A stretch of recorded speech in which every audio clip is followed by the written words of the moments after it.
Ay, ay, ay. Being a film student is an exciting time. You're surrounded by like-minded people and you have big dreams.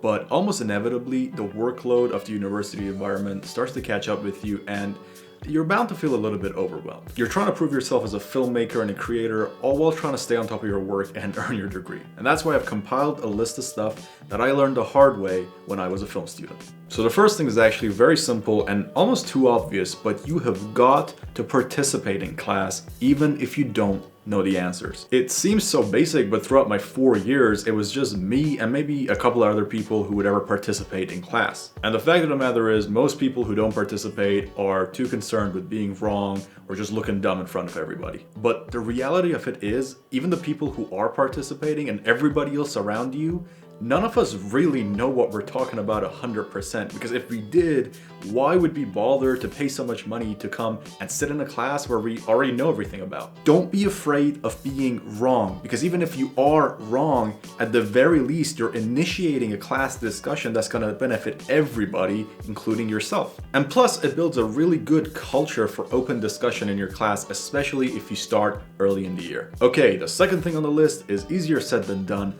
but you have to pick the right team and not necessarily your friends. I can't tell you how lucky I was that for a good portion of my education, one of the people I worked the best with ended up becoming one of my very good friends. However, when I left college to go to university, I made the mistake of working with my friends instead of becoming friends with the people I worked best with. And that resulted in so many painful projects where I had to pick up everybody's slack and have to deal with people who didn't want to show up or just simply weren't interested in working, and it was just an absolute nightmare. Remember that at the end of the day, it's about making good content. That's why you're there. That's why you're studying. So when it comes to group projects, the most important thing is to make sure you're on a team where everybody pulls their own weight and you can bounce off of each other easily and collaborate really well. And I'm not saying those people can't be your friends, they might be your friends. I'm just saying make sure that you actually work well with them. And don't be afraid to change teams and try working with different people and see what works best for you, because you can always hang out with your friends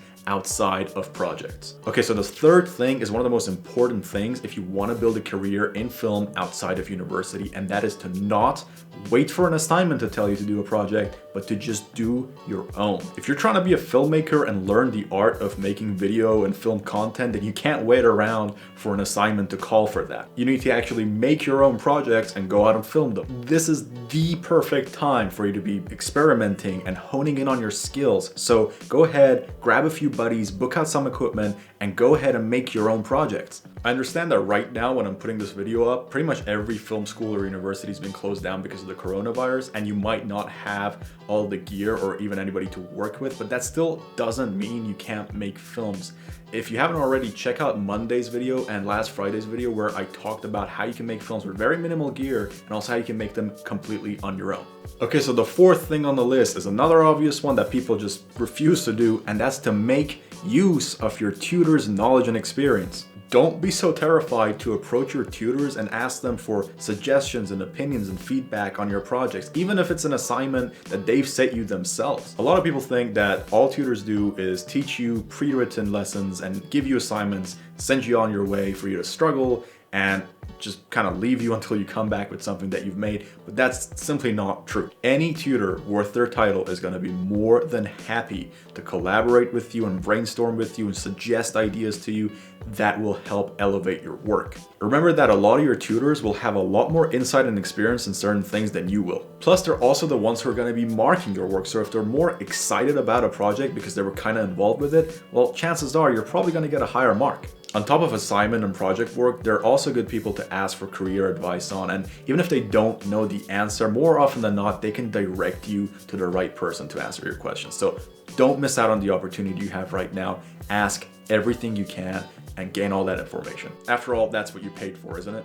Okay, so the fifth thing on this list is something that I wish I'd done more of, and that is to collaborate with other departments.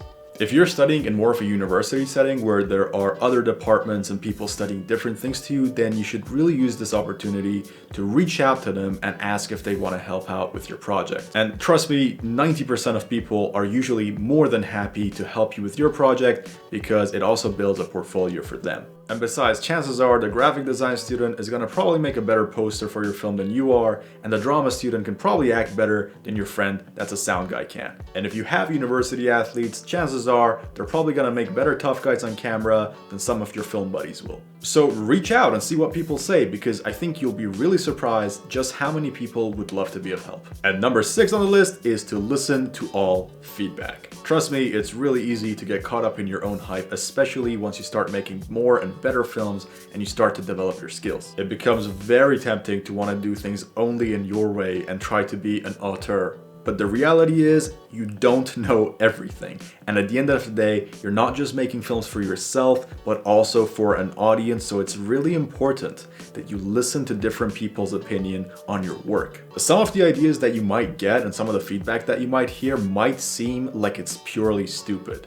But no idea is really 100% stupid. Everything has some legitimacy to it. The real skill is to be able to pick out the useful bits from what you hear people say and use that to improve your work. And this is also a really essential skill when it comes to brainstorming and coming up with new interesting ideas. I see so many people holding back their ideas in meetings because they think their ideas are gonna be stupid, but that's just far from the truth, and I truly deeply believe that there is no such a thing as a purely stupid idea. And I think if more people realize that, it would really elevate their work. And that's precisely why I'm going to be covering more in depth why I think every idea has some merit to it in Monday's video. So if you haven't already, make sure to subscribe and turn on the notification bell, because you really don't want to miss Monday's video. I really do think that it will help you, especially if you're one of those people who is holding back on their ideas, or maybe you're just tired of your team not really contributing all that much in your meetings. But either way, I think watching Monday's video is really going to open some of your eyes to the many possibilities